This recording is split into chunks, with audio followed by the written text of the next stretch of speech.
We're in Cuba, guys, the island of freedom as they call it, where they barter and buy goods on the black market, where they have their own peculiar internet, where you might get swindled, but where people are honest and generous. This isn't the Cuba you'll see on the tour or read about in a guidebook. Today, we look at the real Cuba. My name is Stas Natanzon. Let's go.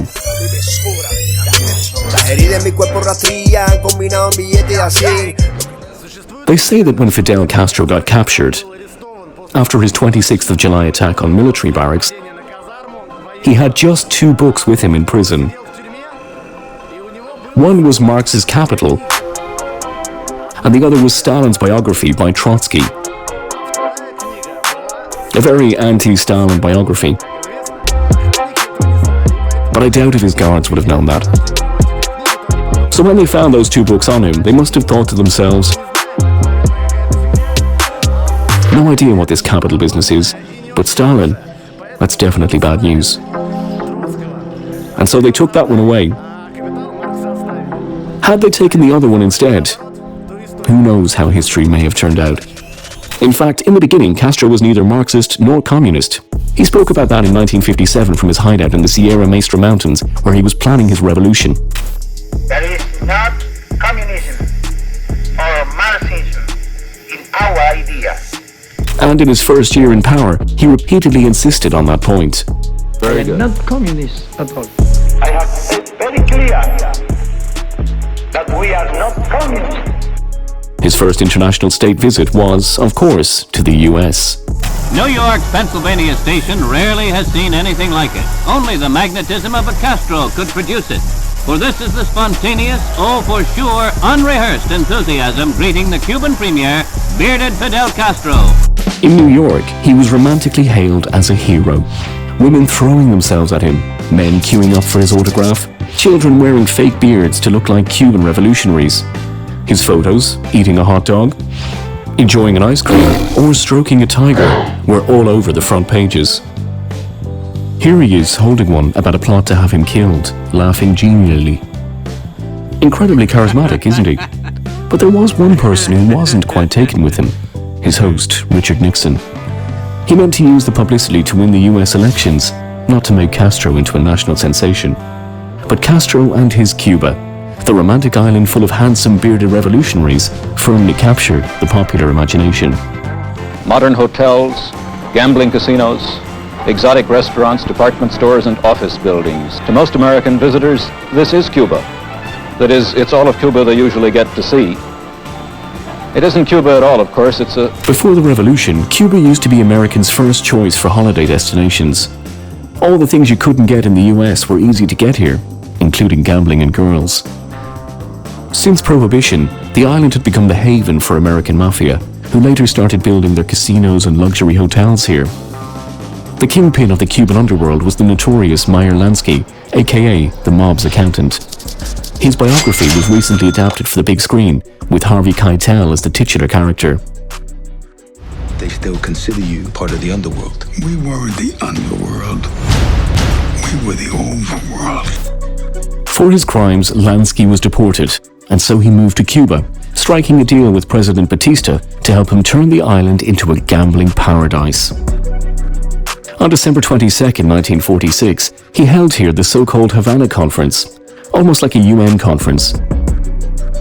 Except instead of heads of state and ministers, there were the American mafia from all over the US, and entertaining them was Frank Sinatra himself. The result of the conference was dirty mafia money flooding the island. Drug money, bribes and kickbacks all poured into Cuba, getting laundered through the casinos and going back to the mainland as legitimate profits. Casinos sprang up all over Havana, followed by new hotels, restaurants and luxury villas. This part of central Havana is called Vedado, which means restricted. In colonial times, there was a forest here where it was forbidden to hunt in case the Spanish king decided to visit and felt like hunting. Then, after independence, they started rapidly developing this area, building incredibly expensive, luxurious villas, like this one behind me. Construction peaked in the 30s during the Prohibition when American mobsters started building. There was also a lot of activity in the 40s and 50s, but today, almost 60 years after the revolution, it's just like a huge museum, a monument to the rich and easy times Cuba used to have. Today, most of these luxurious villas are home to the Cuban poor, the so-called salares. There's something quite interesting here. Let's go upstairs and start from there.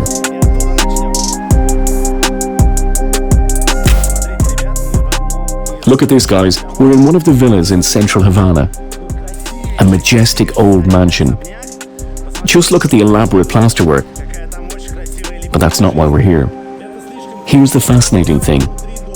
This was once a luxurious mansion. This spacious hall was perhaps their living room. But right on the inside of this room, there's now these stone boxes. These tiny living cells for the poor. Most salares are just slums built right into old palaces and villas. Can I film inside? A bit inside? No. Not inside? In the end, she lets me film anyway. We're going in, guys. Let's see what living space here looks like. No, stop. Can't go any further. But again, this is a house inside a room in what used to be a large mansion. I give the woman some money for letting us film here. And look what she does with it. She carefully folds the note and literally crosses herself with it. The people here rarely see money. Just surviving on the rations they get from the government.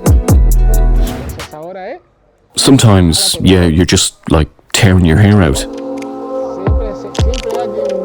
But you always pulled through, you know, find a way. Get some coffee here, some sugar there, something.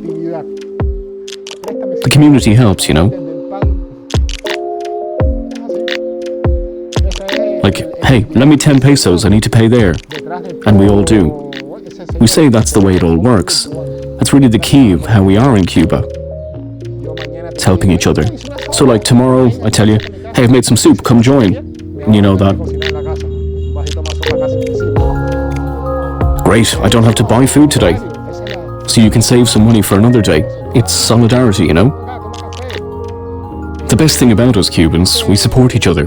Like, hey, come have a coffee, or I got some beans, have some, and sell you something to eat. That's how Cubans make it. And still, even living as poor as they do, they try and keep it decent. Like, for example, decorating houses with potted plants. So surreal.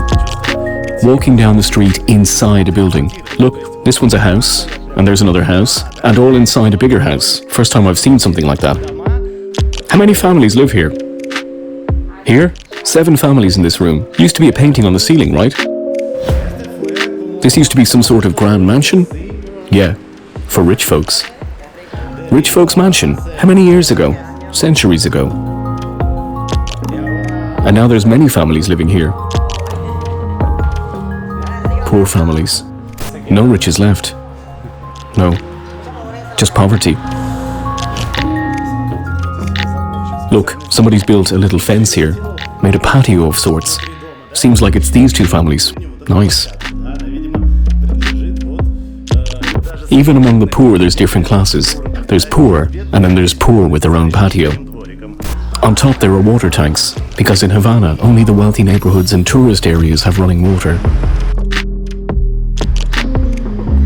Salares get their water quotas on a fixed schedule. These places, they're great photo material, guys, but you gotta be careful in here. Firstly, you could easily get busted by the police, because taking photos here damages the images of socialism. Salares existing doesn't, but taking pictures of them does. And secondly, the locals themselves could be none too happy. There are plastic bags drying on the large balcony. Remember how we too used to watch plastic bags? Leave a comment below if you do. The space between 2 antique columns is blocked by junk.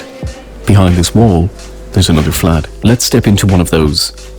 Look at the beautiful tile work and the rocking chairs. Likely relics left from the old days. But look how low the ceiling is. That's because there's another story on top, so it's a 2-story little flat. and an old telly showing the news, of course. The cooker's definitely looking like it's on its way out. But look how tidy it's kept. There are flowers here, and everything's kept very neat. This house used to be some rich guy's place. Yeah. So where are they now? Who were they? They're long gone now. Dead.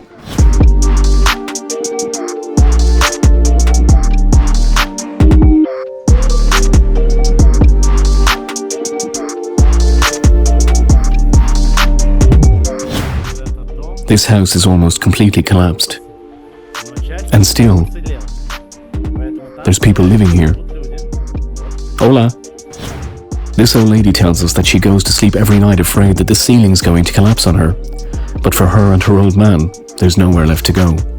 The rest of the house is already crumbled. Yeah, this was once a nice house. Had a patio. Up there, look, the mosaic's beautiful. Must have been a bathroom there, but the floor's collapsed.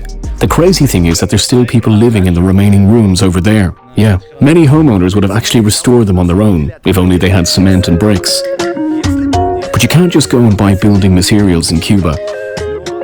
Cement and bricks are in very short supply. You can't get any. Strange, isn't it?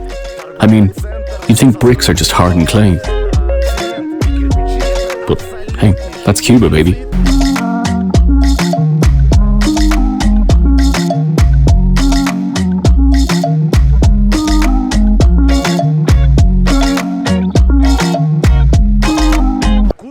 Cuba, and Havana in particular, is really, really clean. Look, I specifically went to an ordinary, non-central area. Look at the streets. Yeah, they're a bit shabby.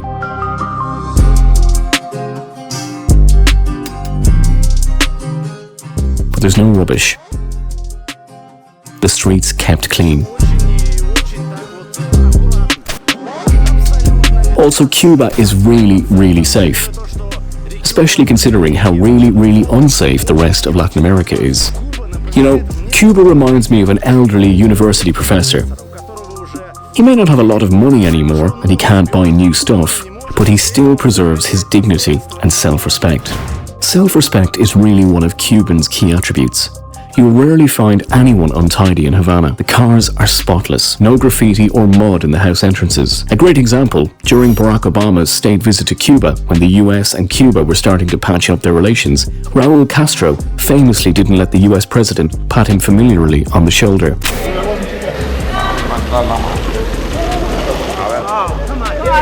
Deliberate or not, the gesture is symbolic of Cuban national identity.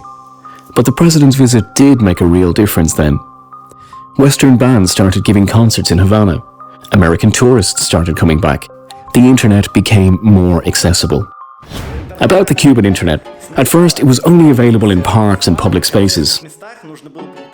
You had to buy a card for 1 or 2 hour use, and you could only use it in that location. Then came the mobile internet, the internet in your phone.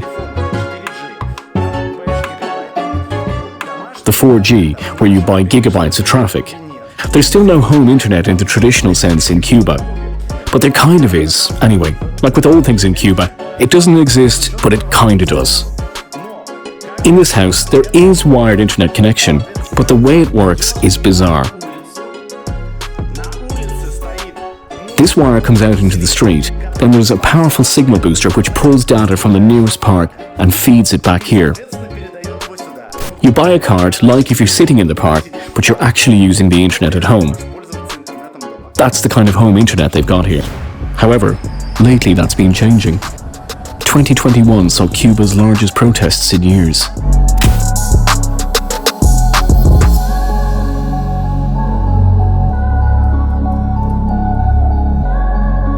There's a famous slogan of the revolution, Patria o muerte, fatherland or death. We shall be victorious. But with the protests came a new slogan, Patria y vida, motherland and life. Reggaeton musicians even made a song out of this slogan, along the lines of, we really need change. We also really need food.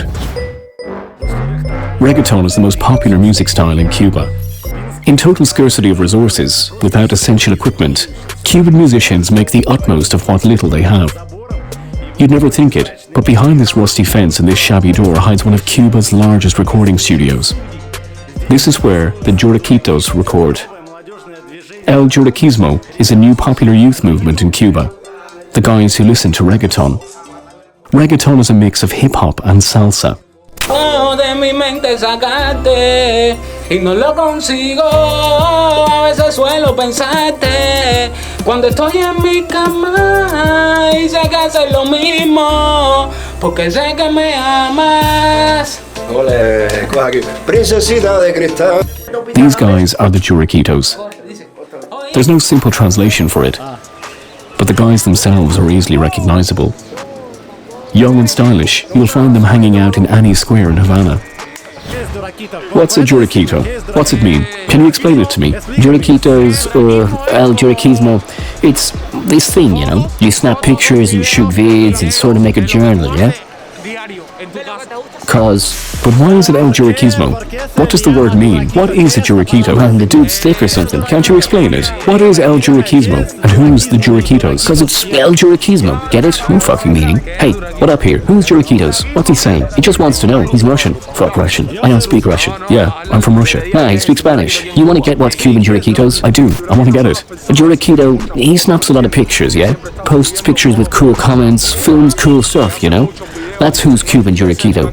They call them influencers in other countries.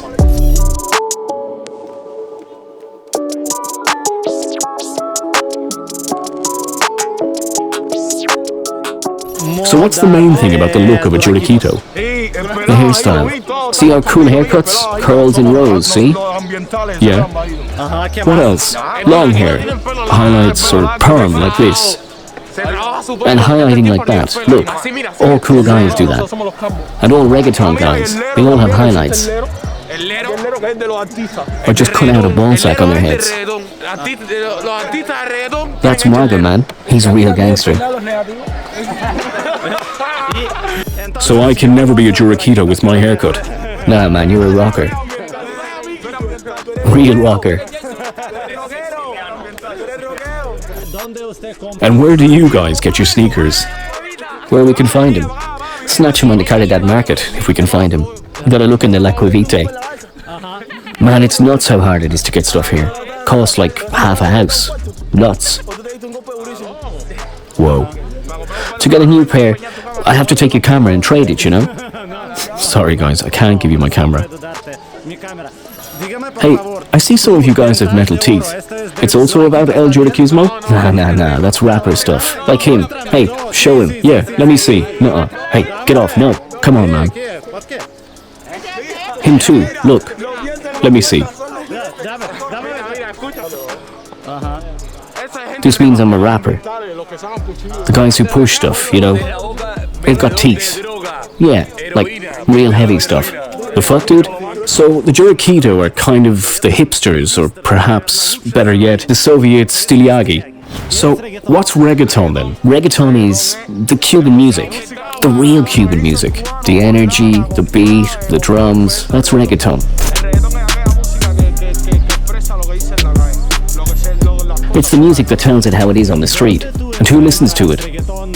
All Cubans. There's these parties, La Bonchas. It's played there. They're kind of illegal though. Reggaeton is not strictly legal. It's not played on TV or radio. The studio we're filming in is located in one of Havana's most dangerous neighborhoods.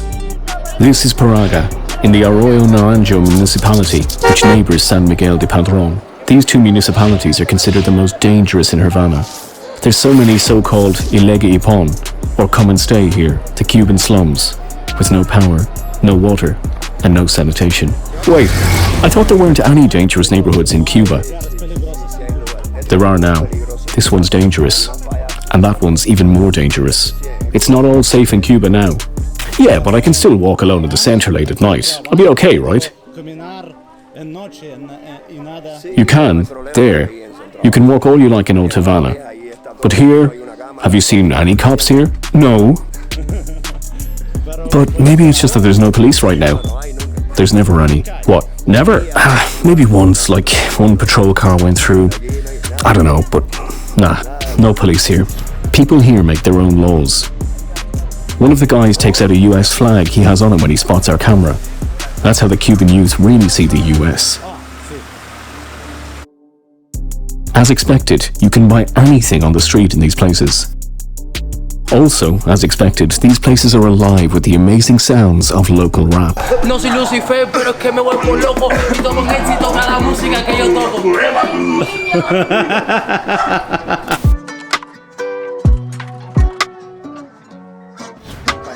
The police and the authorities never visit these places. The good thing about that is it leaves a door open for local businesses. Here, for example, the man got somewhere a bag of sugar and is selling DIY candy floss. In fact, to make it in Cuba at all, you've got to be resourceful. This guy, for example, built a whole DIY outdoor gym for the community.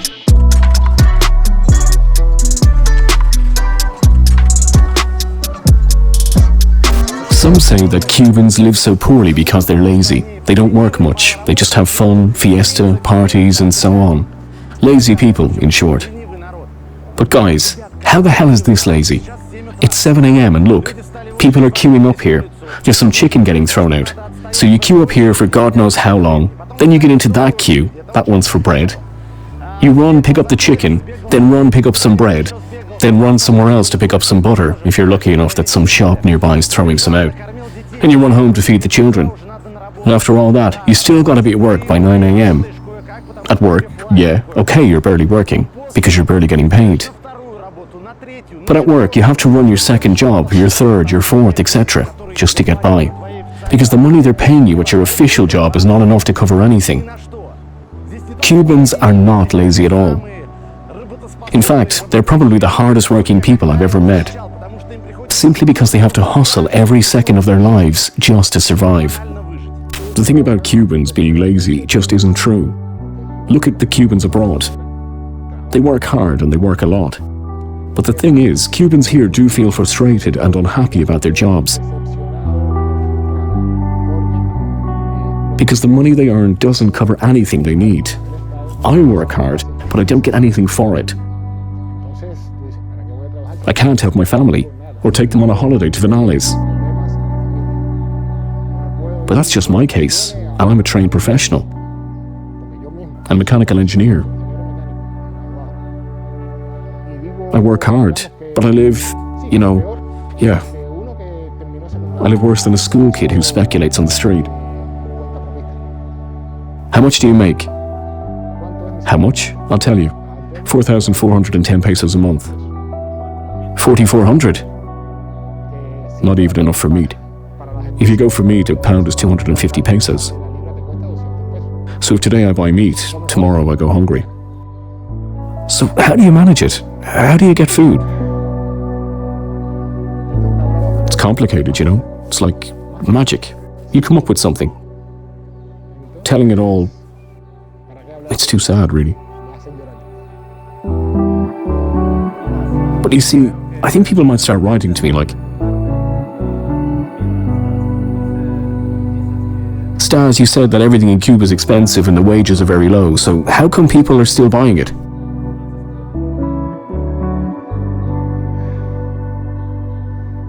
Alright, look, there's these infamous supply booklets, right, for food rations. They're still there. The government's still thinking it's a good idea. So this food, most times it can help you hang on. You can buy that for very cheap. There's not much on the list, but it helps stretch your paycheck a bit further. Just a bit. And maybe if you borrow some from friends, you can just about survive. Get by till the payday. And then you give back what you owe, and it starts all over again. Guys, I know we usually prefer the colourful slums, but in Cuba, I really wanted to see how the middle class live here. This is the house of well-to-do pensioners whose kids support them from abroad. So again, not a poor household, the middle class, lots of old things everywhere. Life has taught Cubans to be frugal. Look, cracked tiles went on a sink.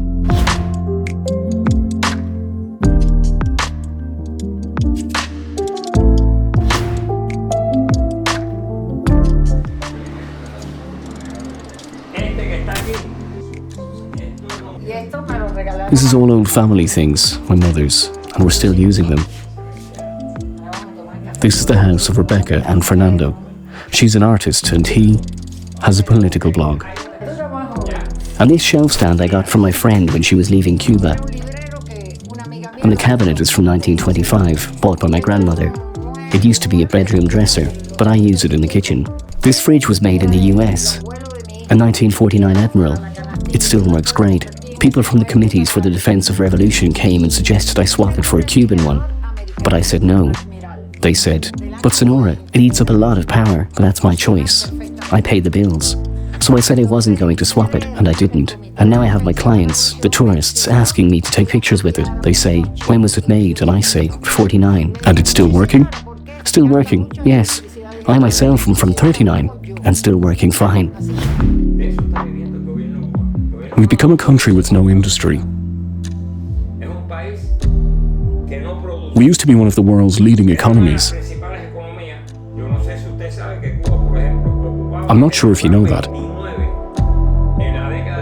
But Cuba used to be number 29 in the world in terms of economic development. 29th out of 180. Today, I think we've got to be number 180. Last place. Worse than Haiti even. Cuba did used to be a rich island when it had good relations with the US. However, most people then were uneducated and lived in hovels. When Castro came to power, he started seizing land and building housing for the poor. He even nationalized the land his mother owned. But the people who lost the most then were the Americans, so they retaliated with sanctions. First they banned sugar imports, then they cut the island off their oil and suspended airplane leases. So Castro ramped up his nationalization efforts. And then, out of nowhere, the USSR entered the stage, led by a friendly Nikita Khrushchev. So, here's Castro back in New York in 1960, enthusiastically clasping Khrushchev's hand, and Nikita just as enthusiastically clasping Fidel's muscular chest. Con un abrazo, Fidel y Nikita estrechan la amistad del pueblo cubano y el pueblo soviético. And just a year ago it was American beauties. Castro must have been thinking. What do you want that we do? You leave us without petroleum. Khrushchev eat petroleum. You leave us without sugar. Khrushchev buy sugar. Here, your leaders speak about aggression to Cuba. Khrushchev speak about defending Cuba. You to take our airplane. Khrushchev plane is our plane. Khrushchev is friend. Are you a communist, Fidel? Well, wait for the history. The history will take what we are. In the end, Castro flew home on a Soviet plane.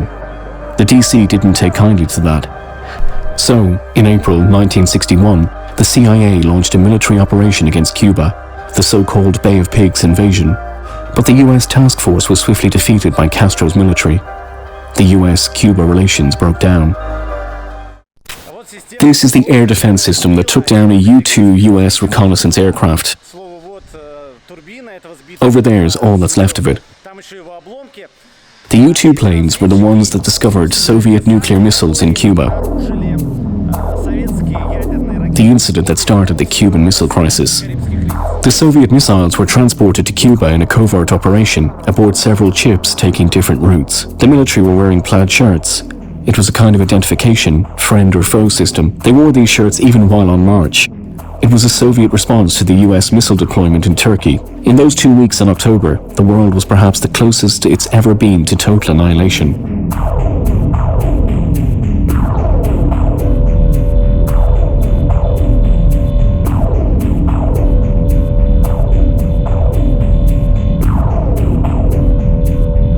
US TV stations were broadcasting ads like this one. Вы должны знать, что надо делать при ядерном взрыве.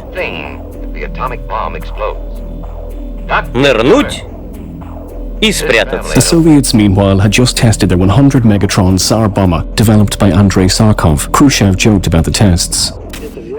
That's quite true, but we shan't explode it, because if we do, and even if we do that in the most faraway places,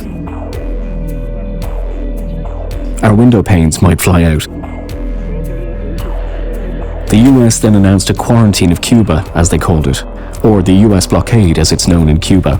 Strictest possible restrictions on trade with the island. All ships of any kind bound for Cuba, from whatever nation or port, where they're found to contain cargoes of offensive weapons, be turned back. After the Cuban Missile Crisis ended and the USSR withdrew its missiles, the sanctions stayed in place. Most of them are still in effect today. This, guys, is so characteristic of Cuba. A restaurant with no food. I mean, there's literally nothing at all here. But the funny thing is that the waiters are still serving. It's still open. This, of course, is because it's state-owned. There's a lot of them here. And this one just stopped getting the supplies for some reason. Could be there's a shortage of food. Could be someone kind of forgot about the lorry fleet delivering it here. But the people, they must have a job. So they're still going to work every day to this empty restaurant where they sit and wait all day long. Why do you keep working when there's nothing in the restaurant? Yeah, ask our president that. And this is an empty shop. There's not even any token goods, just for show at least. But the two sales girls are on their posts behind the counter, ready to serve the customers. Hi, do you have water? Just water. Where can I buy water without queuing for hours? Hi, go right ahead. No queues here. Yeah, but there's no water here either, is there? Okay. See the private cafe opposite? They almost always have water there. You hear that? They almost always have water. Yep. Let's take another look around this perfectly empty shop. Look, there's another 3 people working, so in total, 5 salespeople in an empty shop. Perfect. However, online shopping is quite popular in Cuba. This isn't sponsored, so I'm not going to show you the platform. Only how it all works. We pick Cuba, the region, gonna be Havana. It's loading the available products. Here, look, the prices are per pound. Meat, 240 pesos. So about $10 per pound using the official exchange rates. Let's get some meat. Next I had to spend some time working out how to set up an account. Let's fast forward. So, that's what's currently in my cart. Only took me 20 minutes to get it all to work. Wait, what? You can pay with Bitcoin here. What? Guys, the internet's cursed. The queues are hours long, but you can pay with Bitcoin in an online shop. Wow. Unfortunately, I don't have any Bitcoin, but I do have a credit card. Let's pay with that. Crypto, by the way, is quite popular in Cuba. Many companies use it instead of the dollar for foreign goods. And places like this one help facilitate that. Cubans need dollars. Crypto's not quite the same. But it's easy to exchange for dollars. Heridas en mi cuerpo rastrillan, combinado en billetes de 100. Los cristales blindados no brillan y la sangre manchando el papel. Si la vida depende de llegar a la muerte y ser un soldado seré. Not sure if you can see or hear me. The lens has been splashed a bit. The wind's unbelievable. But guys, it's so awesome here. So beautiful. The people are so great. This, look, it's the Malecon. Just gorgeous. The waves are crashing against the cliffs. It's so warm and sweet here. You come here to Havana and you quickly forget about all these hardships, these queues, all of it. You're just talking with these people, just enjoying how incredible this place is. Ah, Cuba.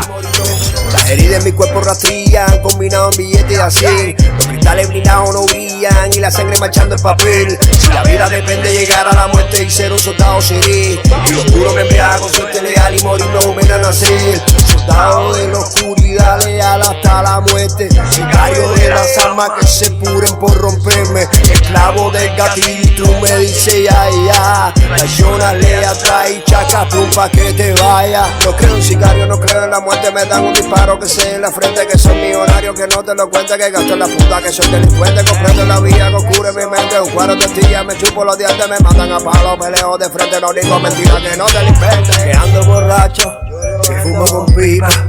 Me rindo en el popo, bonito la tiza. Salimos de popo y a poco volvimos, somos un gramo. Y la realidad de la vida se da de las manos. No creo en la ciencia, no creo en la gloria. Que cuando me plomo no tengo memoria. Revisa la cuenta de tu calendario. Arriba de tu cara me fumo un cigarro. En temperatura como ya que paro. Esto pa' que sepa. Y no te pongas flori. No te metas. Métete en el fondo.